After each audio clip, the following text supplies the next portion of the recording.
Assalamualaikum warahmatullahi wabarakatuh. Perkenalkan, nama saya Dwi Anggreni. Saya berasal dari SMP Swasta Tunggal Lestari. Saya CGP Angkatan 5 Kabupaten Indragiri. Di sini saya didampingi oleh pengajar praktik saya, Ibu Melia Lilik Nuryani, dan fasilitator saya, Ibu Sari Suksesi. Izinkan saya di sini untuk memaparkan koneksi antar materi pada modul 2.1. Menurut Tomlinson, pembelajaran berdiferensiasi adalah usaha guru untuk menyesuaikan proses pembelajaran di kelas untuk memenuhi kebutuhan belajar individu murid. Pembelajaran berdiferensiasi adalah serangkaian keputusan masuk akal yang dibuat oleh guru yang berorientasi kepada kebutuhan murid. Pembelajaran berdiferensiasi haruslah berakar pada pemenuhan kebutuhan belajar murid dan bagaimana guru merespon kebutuhan belajar tersebut. Di dalam pembelajaran berdiferensiasi, kita harus melihat 3 aspek kebutuhan belajar murid.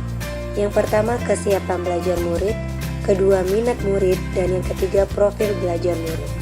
Di sini kita juga harus memperhatikan 3 strategi yang terdapat dalam pembelajaran berdiferensiasi. Yang pertama, berdiferensiasi konten, itu artinya membedakan format penyampaian konten. Yang kedua, berdiferensiasi proses. Di sini kita membedakan proses yang harus dilakukan pada setiap murid. Dan yang ketiga, itu berdiferensiasi produk, di mana kita membedakan produk hasil belajar. 3 penilaian yang dapat kita lakukan pada pembelajaran berdiferensiasi. Yang pertama, assessment of learning, yaitu penilaian yang dilakukan selama berlangsungnya proses pembelajaran dan biasanya digunakan sebagai dasar untuk melakukan perbaikan proses belajar mengajar.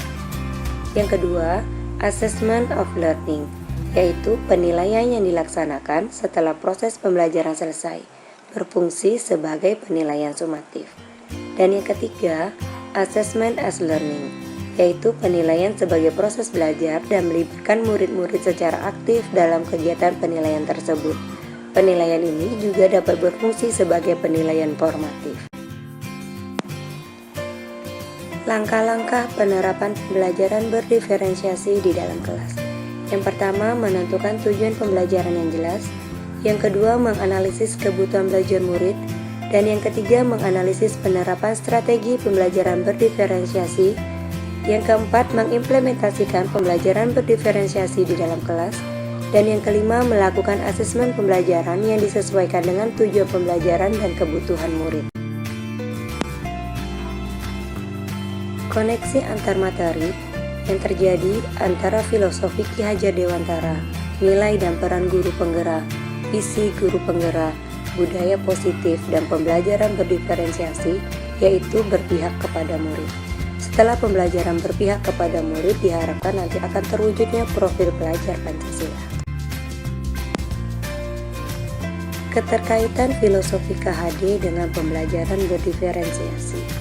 Menurut KHD, pendidikan adalah menuntun segala kekuatan kodrat yang ada pada anak-anak, agar mereka sebagai manusia maupun anggota masyarakat dapat mencapai keselamatan dan kebahagiaan yang setinggi-tingginya.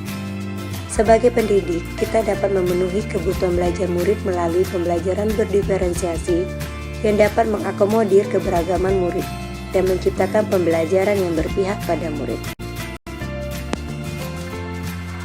Keterkaitan nilai dan peran guru penggerak dengan pembelajaran berdiferensiasi. Nilai guru penggerak yang pertama berpihak pada murid, mandiri, inovatif, kolaboratif, dan inovatif. Sedangkan peran guru penggerak, pemimpin pembelajaran, coach bagi guru lain, mendorong kolaborasi, mewujudkan kepemimpinan murid, dan menggerakkan komunitas praktisi.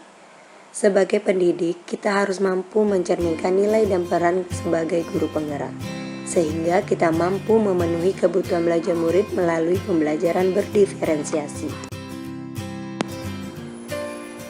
Keterkaitan visi guru penggerak dengan pembelajaran berdiferensiasi.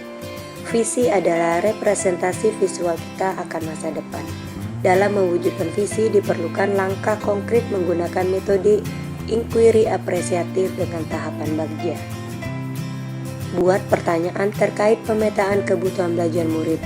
ambil pelajaran yang sudah pernah dilakukan, gali mimpi tentang kondisi ideal yang akan terjadi dalam proses pembelajaran, jabarkan 3 strategi diferensiasi, dan atur eksekusi dengan melakukan penilaian yang sesuai dengan kebutuhan belajar murid. Koneksi antara budaya positif dengan pembelajaran berdiferensiasi. Guru membantu murid merasa dihargai dan memiliki keterkaitan antara dirinya dengan guru dan teman di kelasnya, sehingga murid merasa dirinya menjadi bagian dari kelasnya. Posisi kontrol kita sebagai manajer dalam penerapan pembelajaran berdiferensiasi di kelas akan membentuk budaya positif. Demikianlah pemaparan saya tentang koneksi antar materi pada modul 2.1.